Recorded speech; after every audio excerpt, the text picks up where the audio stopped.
Hey guys, what's up? 18.4 is here and it is an interesting workout. We've got a benchmark workout, Diane here, followed by heavy deads and also in the first time in the open, handstand walks for 50 feet. So in 9 minutes, you want to try and complete this workout or go as far as you can in this workout. 21:59, deadlifts 102 and 70 and handstand push-ups. What I want you to do before you start this workout is to get a really good warm-up in, your good mornings in there for your hamstrings and your glutes, your foam roller thoracic rollouts to open up that thoracic region, and then your PVC passovers for your shoulders. And then what you want to do is to get a little bit heavy in the deadlifts in your warm-up, so 5 reps ascending kilos. Work up to your working weight of 102 or 70 kilos, 5 reps, right up to your working weight. If you know that you're going to finish this first part, Diane, here, and you're going to get to your heavy 143s or 93s, what you want to do is to get between 3 and 5 reps out of the 143s and the 93s to get your body primed for the heavier weights. You also need to try and get some handstand walking in as well. So a couple of tips on the handstand walks. I'll talk about that a little bit later on. So a couple of tips as well. Make sure you have your weights belts ready because this is going to be a killer for the core. The deadlifts are going to fatigue out the core. And if you're not able to lock out your core or squeeze the abs tight for your handstand push-ups, you may not hit the mark. So we'll have a look at all of that very shortly. So first up, deadlifts. Here's your breakdown for the repetitions that you can use for the deadlifts. If you've got a massive deadlift and you want to try and punch out 21 reps of the deadlift, feel free to do so. But if you know that you only have a max rep that's close to about 22 at 100 kilos or 70 kilos, you want to break them down so that you are not going to blow yourself out in the first round. Okay, so 11 and 10 or 12 and 8, 7, 7, 7. For the rep scheme, should be the RX guys should be all right to get these numbers out. Handstand push-ups, here's a recommended 777, probably a 6555, and then 3 lots of 7s in there if you know that you don't have too many reps of a handstand push-up. So with your handstand push-ups, you don't want to be going to your full rep maxes, which is let's say if you've got 5 handstand push-ups, you want to go to 3 and you want to keep 2 in the bank so that you rest up, you come out of the handstand push-ups, you rest it up a little bit, and then you're going to go back into it and hit lots of 3s so you don't burn out because you've got 21 here in the first round, you got 15 in the next, and then 9 at the end whilst you're under fatigue. So you want to save it as much as you can to make sure that you get through this workout over here. The second lot of deadlifts, 5 is always good, 3 lots of 5s. Or 5 lots of 3s, 3, 3, 3, 3, 3s, and then into your handstand push-ups again. Keep that strategy the same throughout for your handstand push-ups for 3s.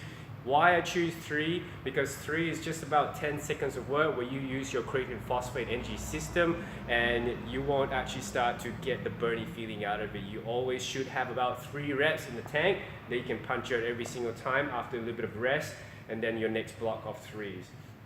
Then your last lot of 9s, 3 to 3s.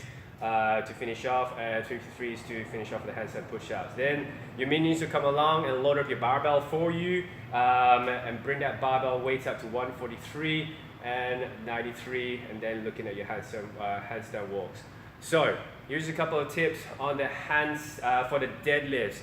For the deadlifts, you can use a mixed grip, 1 open, 1 closed. Make sure that you mix it up, change it as you go along, otherwise you can feel a bit lopsided after the workout. Make sure you are grounding with the heels. Keep that chest up really high as well for that position. Turn that core on and tighten the hell out of that belt so that it keeps that core locked on and keeps it supported right through. Take a deep breath, hold that breath, and then lift up through your ankles, through the middle of your foot for your deadlifts. Your handstand push-up. So very important to make sure that your tech is down to the make sure that your technique is you've looked at trying out a few of this before you get into the workout. So with the new standards that we have now, what's really important is you must make sure that you are keeping it the same with what you started with. So once after you've measured up, you're measuring up your feet hip width apart, so make sure you're just about one step out of your hip width, right? Now what's going to happen is wherever your footprint's going to be, make sure your handprint is exactly where it is. If your feet are this far apart and you place your hands this far apart, what you're going to find is you're going to miss out on a couple of inches in the height when you do your handstand pushes. So wherever your feet's going to be, that's where your hands need to be. Oftentimes they say, you know, the wider out your hands go, the easier it is to lock out those elbows. It's, you know, you're going to get a rep, but it's not quite this. It's not the same thing as over here. What you need to make sure is you got to keep those handprints quite, the handprints quite similar to where your foot actually is when you measure up at the start. Okay, I'll demonstrate that in a little bit, and you'll see what I mean. Do not rush your handstand push-ups. For those of you handstand push-up ninjas, you need to slow it down so that the judge can see and tell you if it is a good rep or not, okay? Because oftentimes if the legs are not, if the arms are not locked out and the heels are not over the line, you're gonna get no reps, okay? One more other thing, when you're in the handstand position, you need to make sure that when you get your feet up in the air, you need to bring them to the same hip width that you did on the measure. Otherwise, if your feet are out wide, you drop in distance and you're not going to be able to hit the mark. Another third tip as well, when you're putting your heels on the wall, make sure your toes come down to the floor as well so that your heels are actually up on the wall.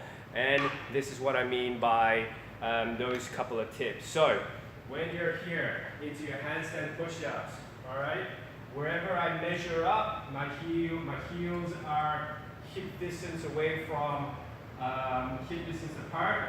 That's where my hands need to be going, right about there. Okay.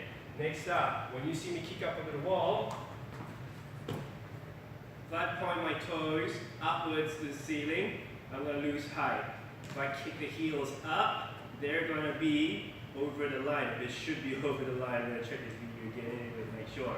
Make sure your heels are together. If they're too far apart, what's going to happen is that should be under the line as well. If your back hyperextends, your back extends as well, you're going to drop down in height. So you got to make sure that you tuck your tail under and keep that core locked on tight so you maintain a straight back. If that back hyperextends, you're going to drop down in height. You're not going to make the mark, you're going to get no rep. So the couple of things that you need to always remember, right? Hands close together, don't go too wide. Make sure your toes pull down to the floor and keep your feet closer together, and then you'll get your handstand push-up reps all the time. And also, don't rush your handstand push-ups, okay? Make sure the judge can clearly see it and give you that rep, and if they don't rep you, it should be one of those reasons here that's the reason why your handstand push-ups are not successful. Okay, so once you've done this section here of the workout, you've got your next heavy set there that you're going to have to do. So your heavier set here, you're going to have to break it down as much as possible. Here, you would say, okay, I'm going to try a couple of singles. If you've only got, that's really close to your 1 rep max, you may only get to do a pull singles. But if that's still a little bit over your 1 rep max, what you want to try and do is to do it in chunks of 2s and 3s. Now 2s and 3s will utilize your stretch reflex of your muscles, like how we use a bounce at the bottom of a squat. You can use that system too to come back out to the top and punch out 2 to 3 reps for those heavy reps over there. Make sure you use your belt for these heavier rounds here as well, because after you come out of your initial Diane, your core should be quite sharp by then. Now, handstand walks. Some of you guys may get to the handstand walks, and if you do, what you want to do is to curl your fingers for the handstand walks so that you have a good base and you can actually control your handstands with your piano fingers, what they call piano fingers. What you need to do also is to get your hips and your toes a little bit further forward, keep the belt on so that it keeps it tight, and you still can lean over so that you can actually walk that 50 feet, or 25 there and then 25 back. For the scale version, you guys get bear crawls. I'm really excited about the bear crawls because the bear crawls, we've been talking about this as it being in the workouts. I put in a couple of workouts and now it's actually in the open and the scale guys get to do this. Hips up high, okay? Try and keep the weight in your hips. This is a very hammy-based bear crawl as well with a high hip. You're gonna feel it a lot in your shoulders as well. And that's where you're gonna have to keep that core super tight and pinch up through your glutes so that your shoulders will not take on so much load as you crawl over. Make sure both hands and feet come over the line so that the rep is actually called out. You will have to work super hard for this, and you will have to pretty much run across the lines to get this bear crawls done if you're in a scaled version, but it's going to be a whole heap of fun. Okay, so there you have it, guys. My tips for 18.4. Don't forget, guys, warm up before you get in. This is about lifting heavy tonight, so make sure you are super warm before you get into the workout.